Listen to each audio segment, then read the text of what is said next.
નમસ્તે મિત્રો, આપ જોઈ રહ્યા છો ભારતીય જનસંદેશ સમાચાર. હું છું દિનેશ કુમાર બાબરિયા, ભાવનગર. નમસ્કાર દર્શક મિત્રો, નવા વિડીયો સાથે આપ સૌનું હાર્દિક સ્વાગત છે. હું છું સોલંકી દર્શના.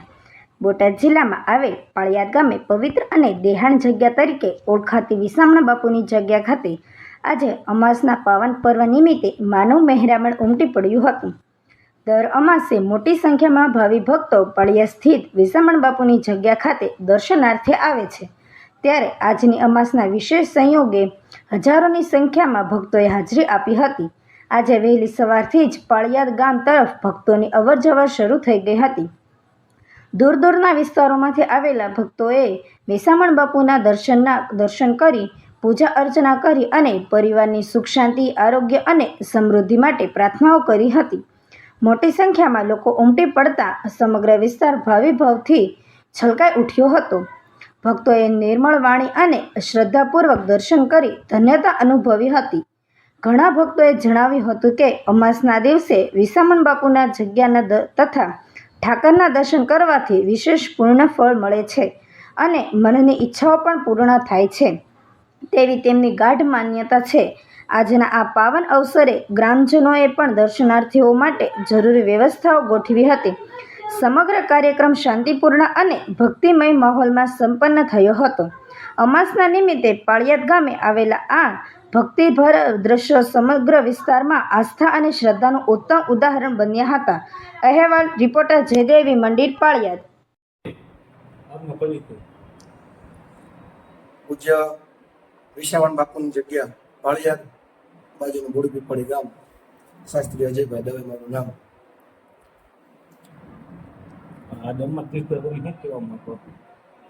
આજનો પવિત્ર અને પાવનકારી દિવસ, સોમવતી અમાસ અને પવિત્ર એવો પુરુષોત્તમ માસ.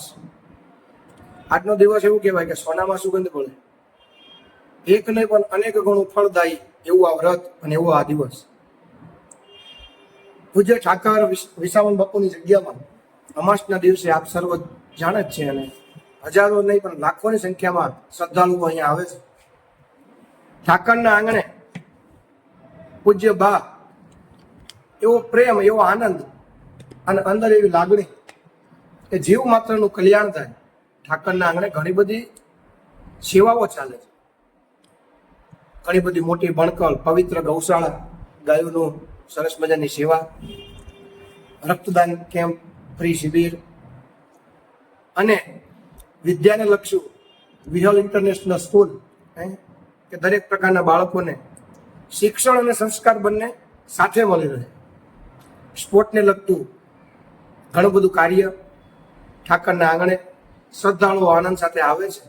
મનની ઈચ્છા, મનનો જે થાક છે, આગળ રજૂઆત કરે છે. ઠાકર એ થાક એમનો દૂર કરે છે.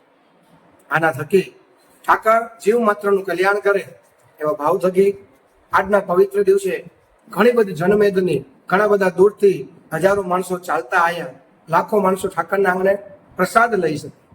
ટુકડો ત્યાં હારી ઢોકળો. આ ભાવ સાથે બાના આશીર્વાદ થકી ઠાકરને પ્રાર્થના કરીશું કે હે ઠાકર, જીવ માત્રનું કલ્યાણ થાય. આવો એવા ભાવથી ઠાકરને નમસ્કાર કરી ઠાકરને પ્રાર્થના કરતા રામાય રામભદ્રાય રામચંદ્રાય વેદસે રઘુનાથાય નાથાય સીતાય પતયે નમઃ. બોલો વિજળાનાથની.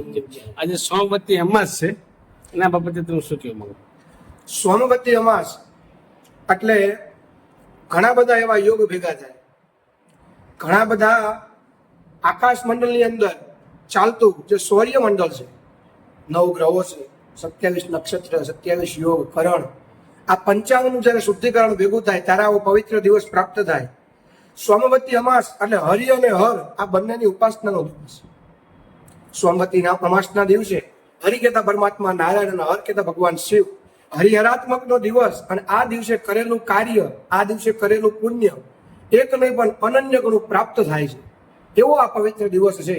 અને આ પવિત્ર દિવસે ઠાકરના આંગણે ઘણી બધી આનંદ સાથે એક નહીં પણ 3 પરિવાર ભેગા થાય અને ધજાનું સરસ મજાનું પ્રસંગ કરે છે. પોતાનો પરિવાર, પોતાનું કુટુંબ, પોતાના સગાવાલા ઘણા બધા દૂરથી એકત્રિત કરે અને દરેકને ભેગા કરે છે. અને એમ કહેવાય કે સંસ્કૃતિ અને સંસ્કાર એનું એક જ પવિત્ર સ્થાન એ આ પાળિયાદ ઠાકર વિહળાનાથની જગ્યા છે. જય